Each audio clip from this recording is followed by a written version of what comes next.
Hello, everyone, and welcome to askLRR episode 2 in what I assume is like revision 3.0. I feel like this is askLRR like 3.0, maybe 4.0 now at this point. It's got such a fresh coat of paint. It does. Looks I so mean, fancy. look how good this looks. Yeah, the intro, the lights, the logo. I like the one thing that we don't have actually is a coat of paint. It's all just lights and monitors. And Right. I guess there's like no paint in this room. We haven't painted anything in this room. No, we barely painted anything, us personally, in this office at all. Yeah, there are I thought you meant like in general. no fresh coats of paint here. Yeah, no fresh coats. Like in our lives, none of us has done a paint. I've never done a paint. Never? No, that's not true. I've done a paint before anyways. Welcome to, again, the second episode of askLRR. If your question was, have we painted things? Now you know. Yeah, the answer You is get that one for free. Yeah, exactly. So, this is how this show works. We're back. We're excited. This is going to be a monthly show, as Graham had mentioned on last month's episode. And look, it's a bunch of new people. Last month it was Graham, Ian, and Cameron. This month you've got... Paul. And Paul. Nope. And Ben. There And we go. James. Yeah. How's it going, everyone? Double Paul. And the way that this show works is it's a show for all of you to watch and enjoy. But if you want to ask questions, you go over and you subscribe to us on YouTube, because now YouTube has memberships, and that's something that we've opened up, and it's something that you've been supporting us with, so we really appreciate everybody who's done that so far.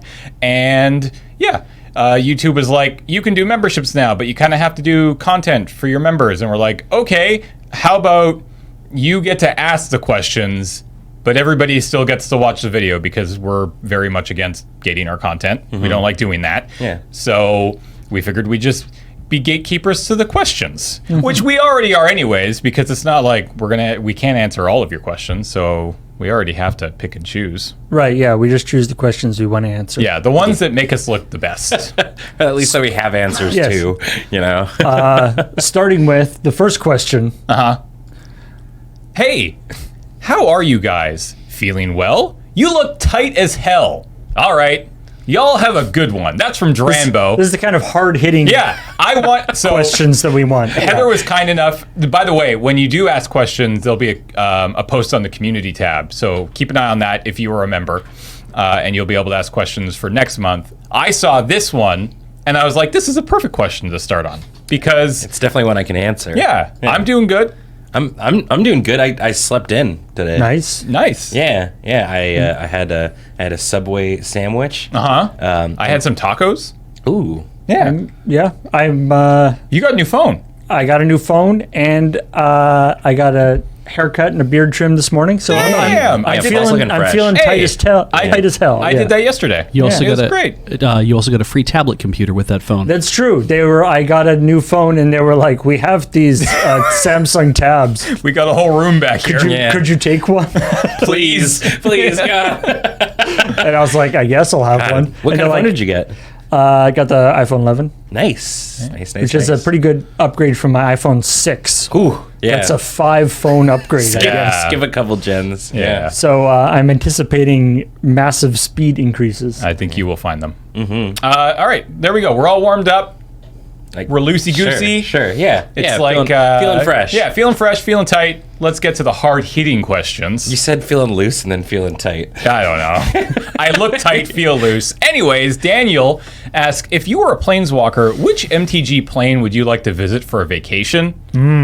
I feel like The goat plane. the what? The goat plane. Lorwyn? No, No. Gold Meadow. Gold Meadow. Oh, right. Is that where the Kithkin and stuff are from too, or is it just goats? I don't know. It's a plane chase thing. Yeah. All I know is that there are a lot of goats. I think I want to go to. I can't remember the name of it, but it's the one where Battle Bond takes place, and you just get to watch cool gladiatorial fights. Oh, yeah, the whole yeah, time. sure. I think that'd be pretty neat. 'Cause It'd I be like think- going to live wrestling. Because I think it's important to point out that obviously the part of the plane that we see depicted in the cards is the more combative part of there Yeah. isn't fighting happening all the time on every plane, but they don't show the boring part of the plane. That's true. In Magic, right? Because they're not. That being said, Zendikar probably a bad choice at this point. Yeah. Yeah. I mean, unless you're like an extreme sports kind of person, because there's like nothing more extreme than like, you know, mountain climbing up floating like, like islands and stuff like that. That seems pretty hardcore. I mean, if you're I feel like Kaladesh would be super awesome. I was gonna say Kaladesh when the Inventors Fair isn't like a guise for, you know, creating these terrible weapons of mass destruction. Yeah. Like when it's just doing its regular thing. I mean, sure. If you're an urban explorer, I think Kaladesh, obviously Ravnica. Like if you're into the sightseeing, then I think those planes would be great. So my thought was I'll go to the Goat Plain because it seems fairly nice and tranquil, and I can just hang out by the beach for a week. But I mean, like, if you're going to planeswalk, like, you could go up island and visit goats, right? Like, you don't need to cross the multiverse. to get there. If you're just looking for a plane where you're not going to die, then sure, okay. But that is what I'm looking for in a plane whenever I'm traveling. That's kind of the thing is so many planes, like I'm thinking about a bunch of them. So many of them are just like nasty places I don't want to go. I'm like, I want to go to Innistrad. No. Like, I don't want to go to Lorwyn. Lorwyn's messed up now. It's like Shadowmoor, isn't it? Yeah, like there's not a lot of like nice places. I was like, well, Kamigawa's cool. I'm a big weeb, but I'm like, no, Kamigawa's messed up. There's like ghosts fighting one another. There's big old like snakes. ogres and demons and snakes. And that, I feel like, I mean, there's obviously, there, at least in the story of the thing, there's all the unrest in Kaladesh. But I feel like there's probably still a lot of cool stuff to do there.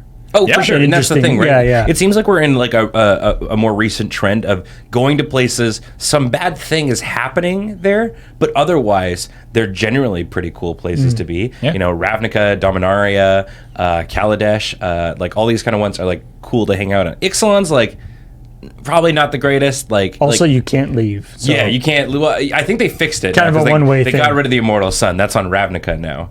Right. But like, yeah, like even still, though, Ixalan's like just going to Jurassic Park, but without the without all the things to be safe in. True story. Amonkhet. Oh no, you don't want to go there. Amonkhet's messed up now. Yeah. The best case scenario, you go to Amonkhet and die in the desert. Well, if it was Amonkhet before Nicol Bolas showed up, it would have been fine. Everything was great. Like, but then Nicol Bolas showed up and convinced all the gods that like he was like their dad. Yeah. and some signed up, and then the whole thing just became a massive contest to see who could die and become Nicol Bolas' zombie Eternals. But, yeah. All right. Well, lots of options, but I'm going to stick with the Goat Plane. Magic. Next question. For Ben from Harold. You've been in Victoria and Loading Ready Run for a few years now. What was the biggest change you encountered in your move? Yeah, I guess I've been here for like 3 years Pretty now. close. It would have been 3 years at the beginning of September. Yeah. Because I moved here September 2016. I think the biggest change has been so I come from Edmonton, Alberta. And Edmonton is a very sprawling city. And I used to get to work, because I don't drive, I used to take the bus all the time. And I lived in like the south part of Edmonton and worked in the like northwestern portion. So to get to work every day, it took me about an hour and a half by bus every single day to get to work. It takes me 5 minutes to get to work now. And and you walk. Yeah, I mean, obviously it's because I live very close to the moon base, but also... But realistically, there's only like one direction Victoria can expand. Exactly, yeah, right? And the thing about Victoria is everything's so close together. You can walk just about everywhere. Yeah.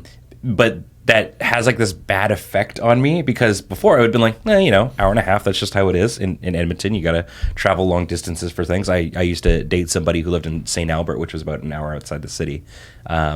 And now it's like, 20-minute drive to Langford?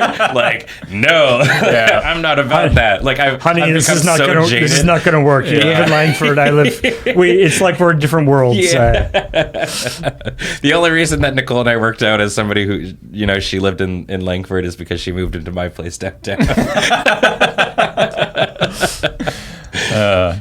I think it's just like the distance and obviously the very like local vibe that is the city. Like Edmonton is a very like you go to work, you buy you go live in the suburbs, you buy your truck, you save your money, and then you die and you give that money to your kid, and then they go work and do the same thing. And do the same thing. Yeah. BC in general is a little bit more liberal in its ways of living and stuff. To be fair, we do still die eventually. Oh yeah, no, we haven't solved that problem. Yeah, we're getting there though. I think we're gonna get there. Well, I mean, people certainly live a long time on the island. That or they come here to die. Yeah. I know that there is a thing, like I was born on the island and I've lived here all my life. But I know there's a thing that people who come from the mainland can get kind of squirrely. Like you can feel a little bit like trapped. They have to like take a ferry to get anywhere. Right. Yeah. I don't know. I don't feel that, but I have noticed that like anybody who's lived here for forever is like, the ferry. Yes. I much rather prefer to take harbor air, and I'm just like, yeah, boats, because it's just like because I'm used to being surrounded by land, and so I actually love the ferry. Especially, I really like the Clipper because there's no Wi-Fi or anything like that, and so you're forced to just sort of like chill the hell out for 3 hours. Yeah, and it's actually quite nice. Like I actually really like the Clipper. I like the Clipper as well. The like 50th time you do it, it kind of loses its appeal For a little sure. bit. Like, yeah. It becomes a meme though. Like when I went to, I think it was for PAX actually. Or maybe it was something else. I can't remember. And it was Nicole's first time going. This is my partner. I just keep saying her name.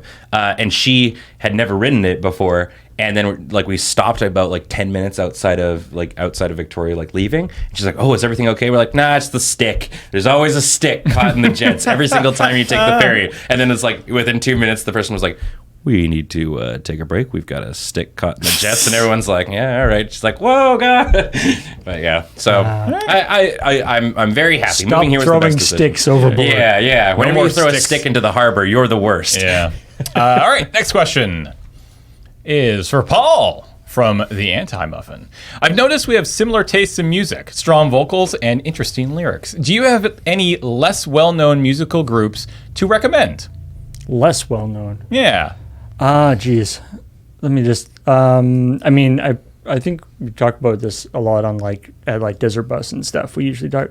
So, but I mean, one of the I especially Desert Bus sing a lot of like sea shanties and stuff, and there's really wonderful group called the Fishermen's Friends of Port Isaac, which are actually somewhat famous now.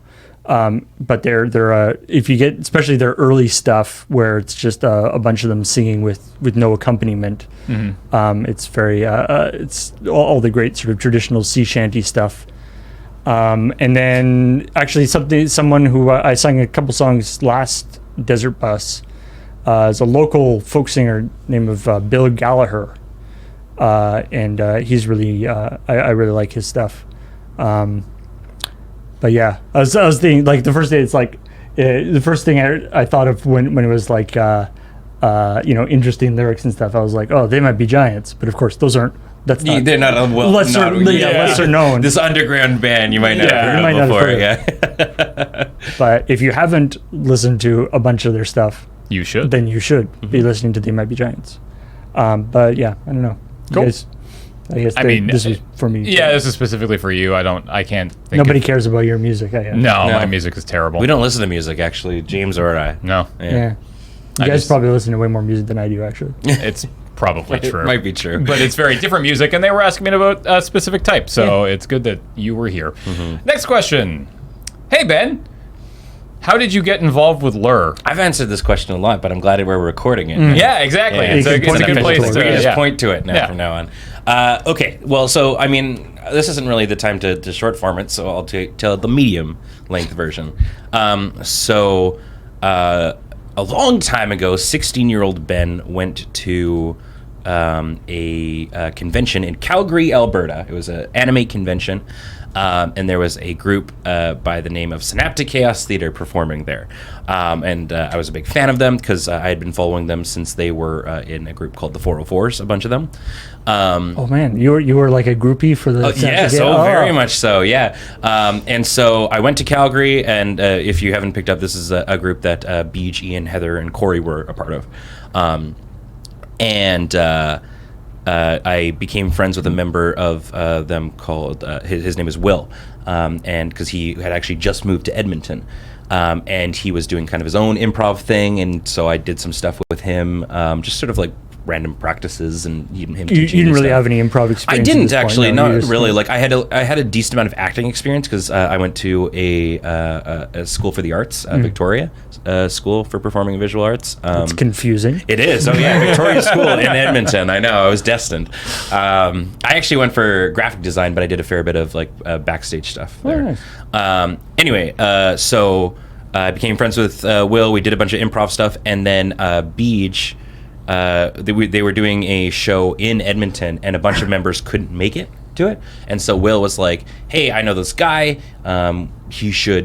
He's really good. You could maybe come play a few games." And then I did. I did the shows at the con with them, and then eventually I just started getting invited to more and more until eventually I think it was in like Lethbridge Beach. I think that I officially became a member of Synaptic Chaos Theater. I think it was when we just dropped that at that point. We were like, yeah, you know what, you're in. Like, you're in. Like, you don't have to wonder. So, anyways, I did a bunch of stuff with them. And then eventually, kind of fast forward, Ian and Beej and Heather and Corey moved to Victoria, along with one of our friends, Dan.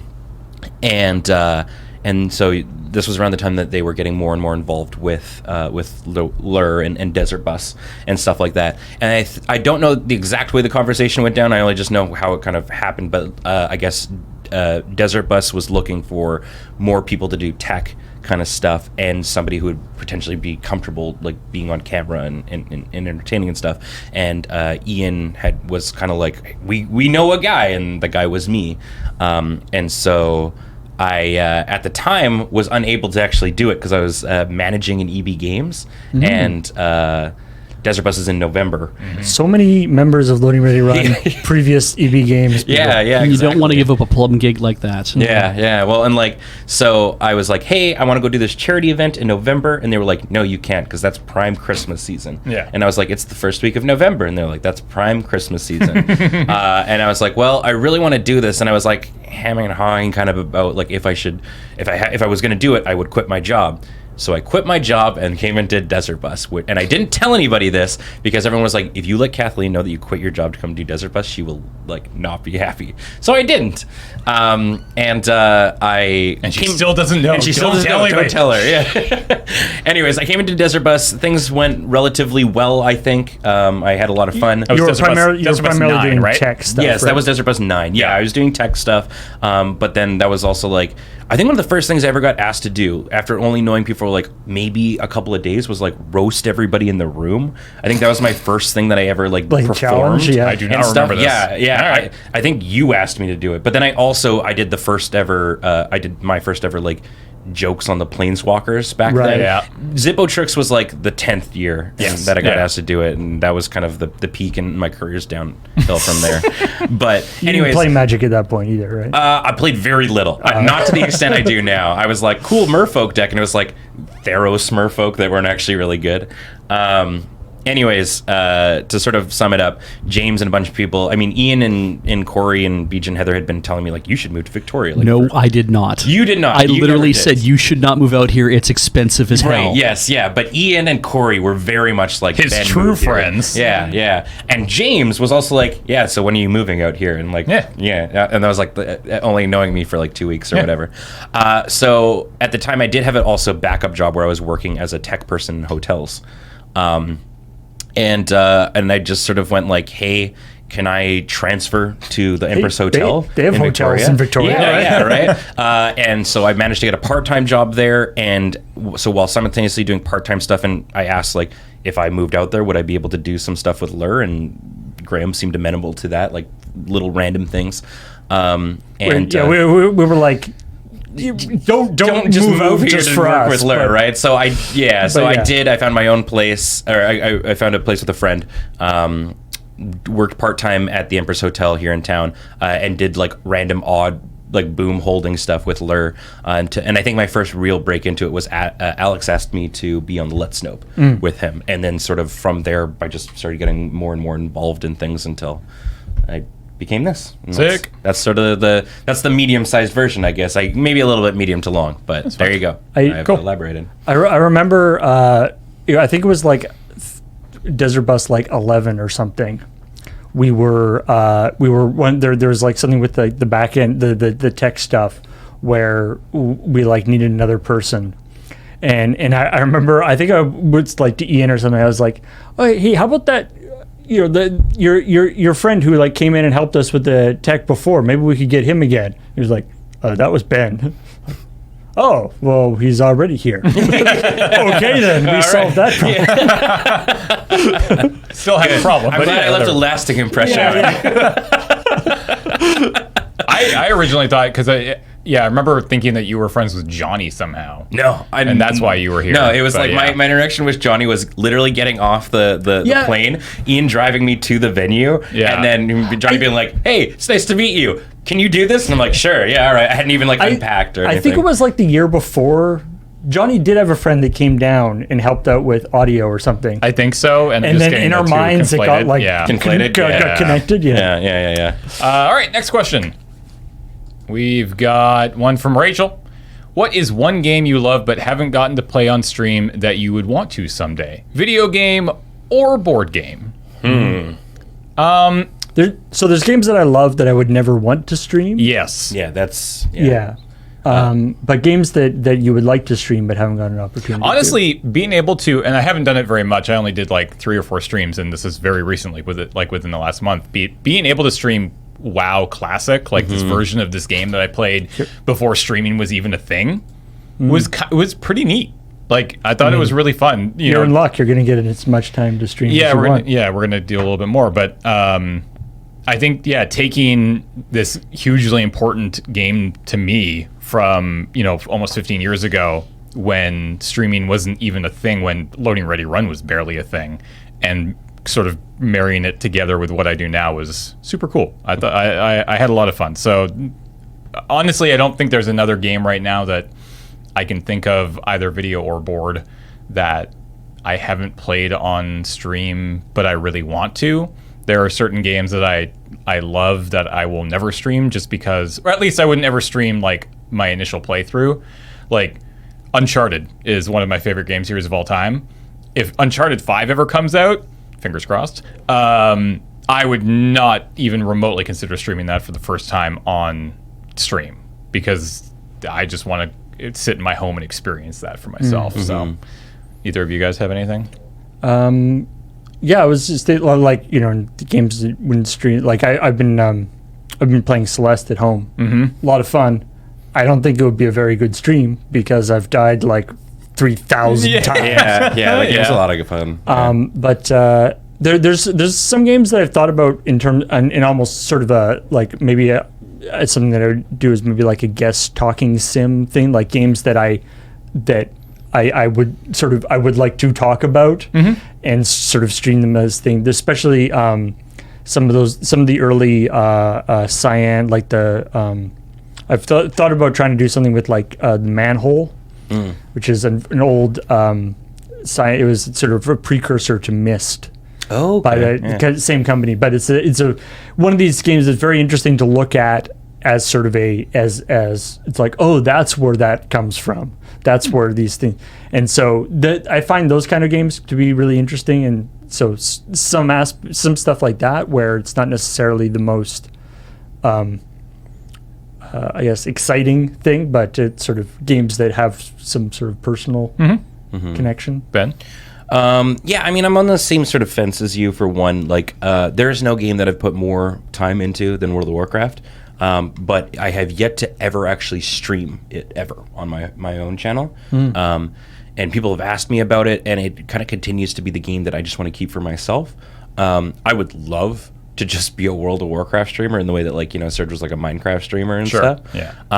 But I think it's kind of it's definitely like a niche game to stream, 100%, people who don't care about Magic might still watch a Magic stream just to sort of see sort of what's going on. People who don't care about WoW, I think, just don't want to watch a WoW stream, right? Right. So that's sort of it from I guess like a business perspective of it. From a personal perspective, I've actually never completed a Legend of Zelda game, and right now I'm at home. I'm playing through Link's Awakening. Me too. And I'm just keeping it as like a game that Nicole and I play at night. And I'm enjoying the crap out of it. On It's Play It super Forward. good. It's very good. It suffers from the Nintendo Power era of video game logic at times, where it's like, go down into this corner and chop a bush, and that's how you advance. That's how the game. you get to the next part. Yeah.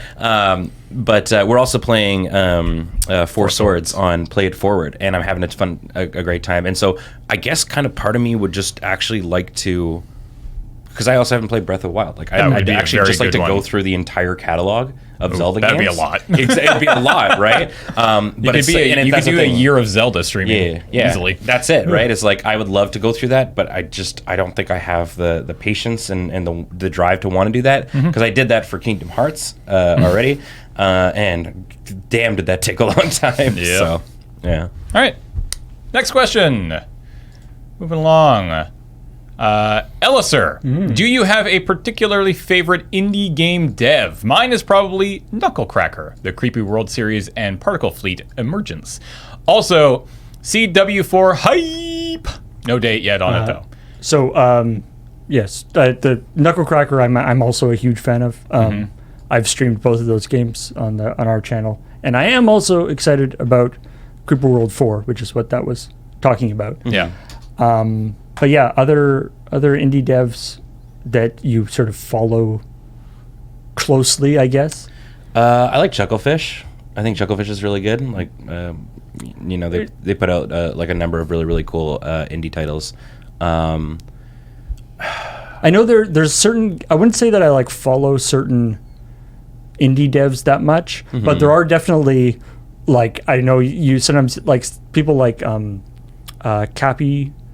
Is it just Cappy Games or whatever? This is the thing where you like you like are playing a bunch of games that you really like. You're like, I've been seeing the same logo come up a lot. Yeah. I think I downloaded. I downloaded a game off of Apple Arcade last night that I think is Cappy, isn't it? I can't remember. It is called Grindstone. Wait for it. Apple Arcade logo. Wait for it. And Cappy. Yeah. Yeah. Okay. Well, there you go. Oh, there's little capybaras. I was right. On it. Also, Okay. I like capybaras. So Yeah, that's fair. but that's not to do with how good a game development. No. Although you never know, maybe it does. Yeah, it's like I certainly like pick like random ones. I think we like a lot of the games that come out of the team that does like Gang Beasts and stuff like that. Any of those kind of ones are a lot of fun. I'm terrible at remembering names of indie companies, and I really should get better at it because I play a lot of indie games. To be fair, as over the years reporting for Checkpoint, a lot of indie game companies have stupid names. Yeah. Makes it a little bit difficult. Fair. I think I'm going to throw Chucklefish in there. All right. A lot of fun. Yeah. Cool. Moving on. Next question comes from Ben. Says, Paul, what's the most interesting or innovative technical solution you have made for Lure? Interesting. I mean, the like card recognizer is a pretty. I guess it was the thing that was like, oh neat, I could actually do this and combine all this stuff together in a super janky way.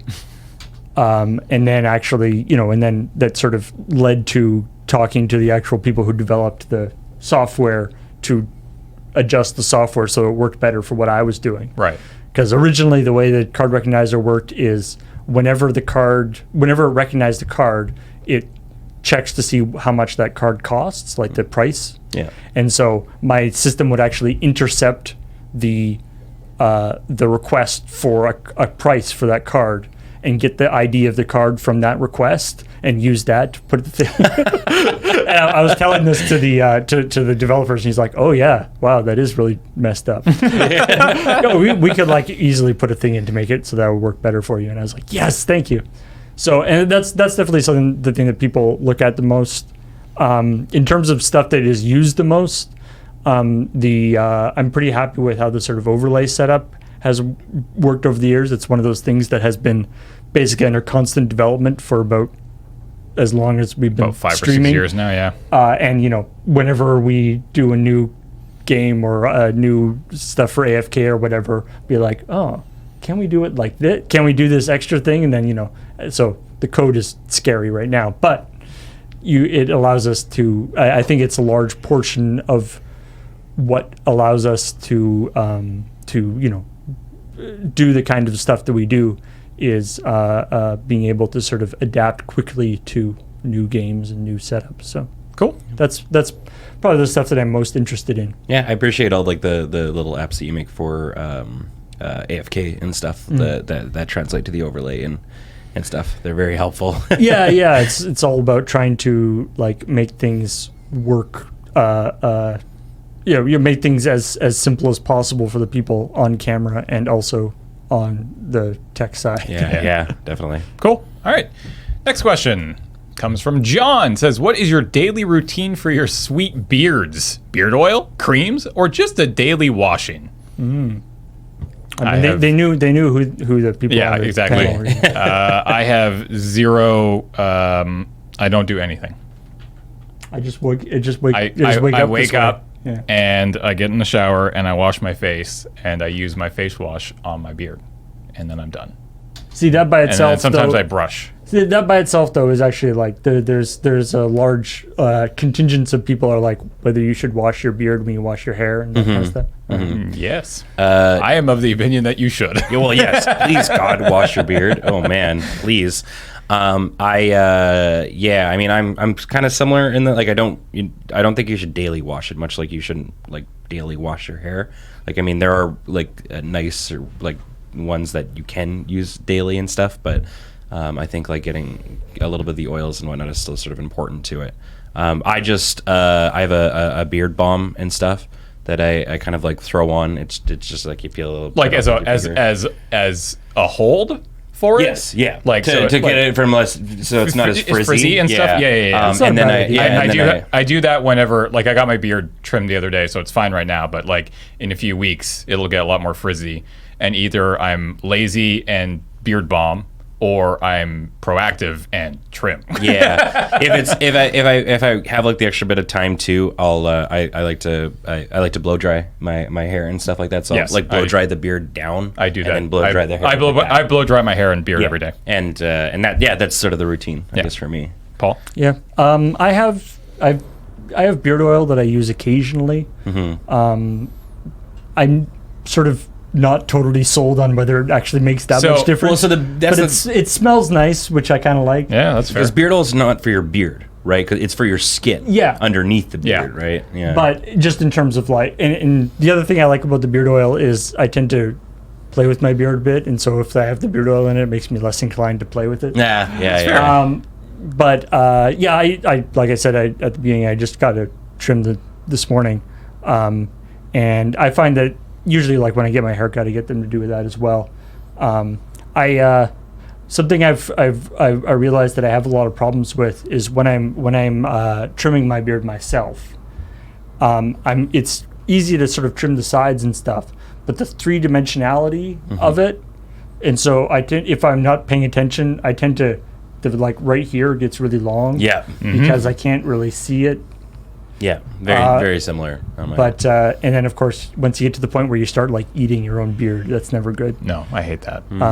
But just try to keep it relatively trimmed. I don't know anybody who's got like super big like bushy beard. No, but that's got to be like a whole other Yeah, I think that's level. Yeah, of I think you, commitment. Graham, and I have like had like the longest beards at like a time. Yeah. When I first moved here, I was a mess.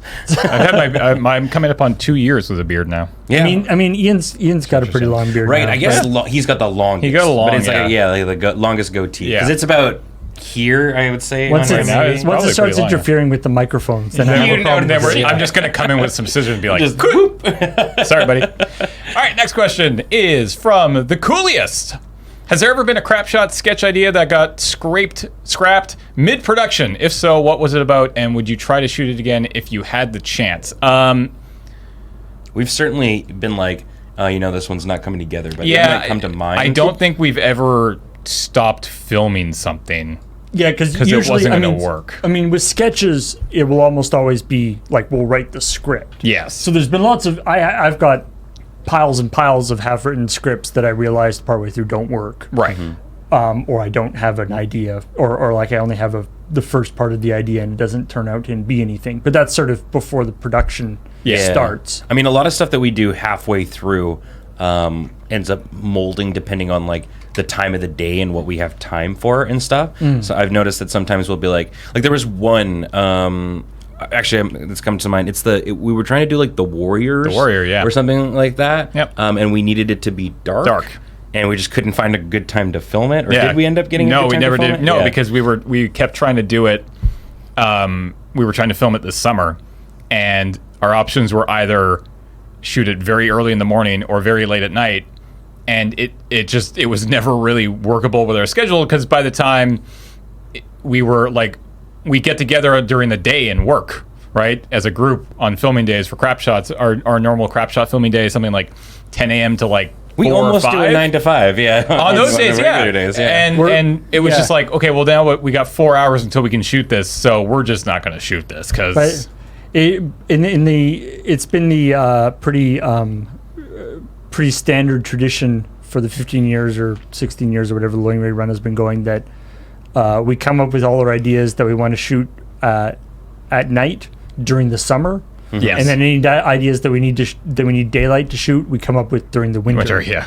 So basically, the least useful times. Yeah. We just need to put them in the bank. Yeah. A little bit, I guess. Yeah. All right. What's the next question here? We've got one from Day saying, it's another one for Paul. How much of your technical knowledge comes from teaching yourself? I would say at this point, most of it. Yeah, I was going to say I went to college, I guess. I did a 2-year diploma up in Nanaimo at Malaspina, which is now known as Vancouver Island College. Vancouver Island University. Yeah. In information technology and applied systems, which we did stuff like we actually built the computer that you used for the rest of the thing. Put it together. Yeah. Which was the first time I had put together a computer. Nice. And then we did a lot of things with like program in like PHP and JavaScript and database programming and that kind of stuff. So, and the vast majority of the technologies that we used, I don't use anymore.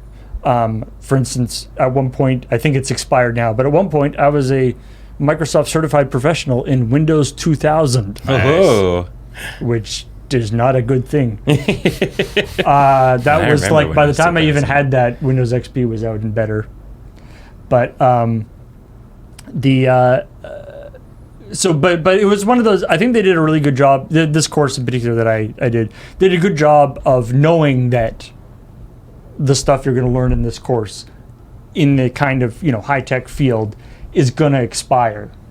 And so they spent a lot of effort sort of talking about not only the sort of principles, but also like where to find the information, Right. What kinds of things to look for in terms of getting new information about stuff, and learning, keeping your skills up to date in terms of learning new techniques and that kind of stuff. So I think they did a pretty good job. And so while I don't use the actual things that I learned in that course, I feel like I used some of the at least some of the mentality that came from doing that course. But the majority of, especially the more audio and video kind of stuff is pretty much, for all of us, is pretty much self-taught. Yeah. Over the time that we've done it, you sort of end up learning the part of it that is relevant for what we need, which leaves some weird gaps sometimes, but such is life. There are always weird gaps. Yeah. Beach, how many questions do we have left that we selected? Oh, Christ. Good answer. 1, 2, 3, 4, 5. You could actually probably get through 2 more, I think. All right, let's try to rapid fire these last couple and see if we can get through as many as we can. Next question. Tyler asks, if there is one technological change upgrade that you could make to the moon base, ignore budgetary restraints, for whatever reason, what would it be? Technological change? Silent air conditioning. Or whatever there is on the ceiling that causes the vibrations and stuff. The HVAC systems? So basically we would be upgrading the HVAC for the entire building. Yes. Room by room AC. Yes. Yes. Room by room, silent vibrationless AC. Yeah. I am okay with this. Yeah. If every room could be at a cool, whatever, 20 And degrees. like independently controlled. Because obviously when we're in here and, I mean, right now the AC is on, so it's actually not that bad. But when the AC is off and the door is closed and the lights are on and we're sitting here for an hour plus, it gets warm. Or the streaming office or whatever. Yeah. Other than that, I mean, I would say so many lights in Studio C that like some of them are redundant in the way that like we would never have to ever reposition another single light. I was going to say computer controlled lights in Studio C. Just like lights all in Studio- Mackies Yeah, in yeah. there. Yeah, that would be also very. Yeah. That would also be very quiet because my understanding is The fans in them are they- The like Venn diagram of like quiet, bright, LED, like control, like it's really hard. it's the triangle, right? It's really hard to combine all those. Yeah. all right. Next question. Patrick says, I'm Code Dancer. Hello. I have a small stream in Just Chatting category on Twitch. I recently made affiliate. Congratulations. But fame and fortune are unlikely. Can you recommend other goals for me? Ben? So I don't rule out fame or fortune. That can always happen. You never know when that's going to Your happen. goal is to think about fame and fortune again. Yeah. I would say work on crafting a cool community that you feel like you can talk to and chat all the time. Recently, I started hanging out in. I have a Discord for my like home channel. And I've just started hanging out in voice chat with people, and we just like joke around and hang out and stuff. And I think crafting some like making some cool friends and all that kind of jazz is a great way to do it. Like it doesn't have to be for fame and fortune. A lot of people just stream because it's fun and they get to. Yeah. It's like being in a room with X amount of other people all playing the game and chatting and having a good time. I mean, definitely one thing that learned from doing Loading Ready Run stuff, both streaming and other things, is that try to go for the quality of viewership as opposed to the quantity. Yeah, very much. The number, your numbers might not look so good if you just look at your dashboard or whatever, but not only will your streaming experience be more enjoyable, but the viewer's experience will be more enjoyable too if they're sharing it with people who are also cool people. Yep. Cool. All right. We can keep going. Beej, one more. How do you decide who edits what? We look at Kathleen. Yeah. I mean, meetings, and it's just sort of like things happen over time. Like our main editors are Kathleen Graham, and then Heather, Corey, and Matt are our big editors. Adam also does some stuff, and things are just sort of split up between them. A lot of it is just sort of like you come in to work on this project, so now you're going to always be working on this project, and it's just sort of a thing that sort of it's been an evolving process. Yeah, most people have the things that they work on, and then if we do like a random thing, like a live segment or like the Friday Night Paper Fight pre-records or something like that, that group of people just sort of go like, okay, who's got the bandwidth to work on this? I mean, as I'm sure it's no secret, we've sort of been trying to set up things in a more have more processes involved rather than just kind of the ad hoc stuff. So that's something that we've been really trying for the last year or two. Yeah. Cool. Do you want to do the last two? We can do them. Let's go. Let's go. We're going Rapid fire quick. it. Are there any past Loading Ready Run stream shows that you would consider bringing back? Watch and Play notwithstanding. I mean, Watch and Play will be coming back, so don't worry about that. Stream shows specifically. I mean, I didn't not like New Day Tuesday, but there were weeks where it was a struggle. It also never really allowed you to get much further past the 3-hour mark, which always felt really bad, which is why we, introduced Play It Forward, which has allowed us to actually play games all the way through again. But that's kind of it. There's no other shows that I'm like, I really want to bring this back. They went away for a reason. So. You and I discussed, like, this isn't a show that ever happened, but at one point you and I discussed doing a show that was like specifically like either we were going to do a talk show, kind of a thing. And we don't really have any time to do that right now, but it would always be kind of it's still something that's like I'd in still the back love, of my mind that and like fundamentally the like 18 games and counting, games of chance idea. I liked that idea for a show. I feel like it never, or often it didn't quite pan out the way we were hoping. But the concept of like a show where you sort of play games that you are not expecting to play, and that kind of are might be a little bit different from what you normally play, I like. But. All right, last question, right? We did it. Ben, what is it like to be by far the youngest crew member? Others, does Ben ever make you feel old? Ben, answer first. It doesn't. I don't have any opinion of it. Like honestly, well, as much as we joke about it, it's. I don't even think we actually joke about it that much anymore, to be honest. No, because it's always just sort of been a thing, and it's also Matt's working here now too, and I think he's like 2 years older than me. Yeah, if that. So the only times it comes up, and this is like how it comes up with anybody who's fairly young, because what, you're 27? Yes. Yeah.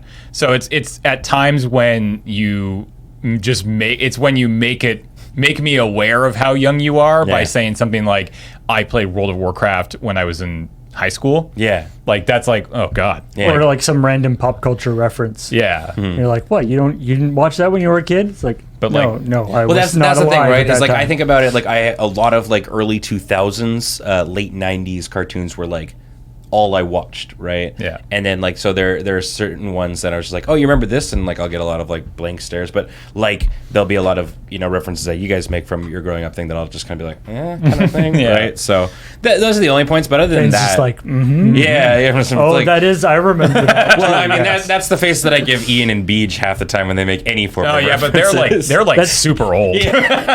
I feel like that's not so much a generational thing, though. That's just Yeah, that's just an Ian and that's just Beej an thing, Ian and yeah. Beej thing. Yeah. It's possible. Nothing Ben does makes me feel old. The only thing I think it could make me feel old is having my own kid. Okay. Yeah. Wow, Beej got deep with that one. Yeah. All right. If that ever happens someday. All right. There we go. That's a good answer to go out on. All right. Someday Beej will have a kid. Someday Beej will have a kid. Thank you, everybody, for hanging out with us today here on askLRR. Oh, God, my chair broke. And if you want to get your questions into a future one, Yep. it won't be us answering them. No, so I think next month it's Kathleen. Oh, I can't remember. I'm sorry. I know it's Kathleen, but we'll let you know. Keep an eye on the community tab. If you want a chance to ask a question, right below us here is a little join button. It's probably somewhere over underneath Ben, or maybe Paul. I don't know.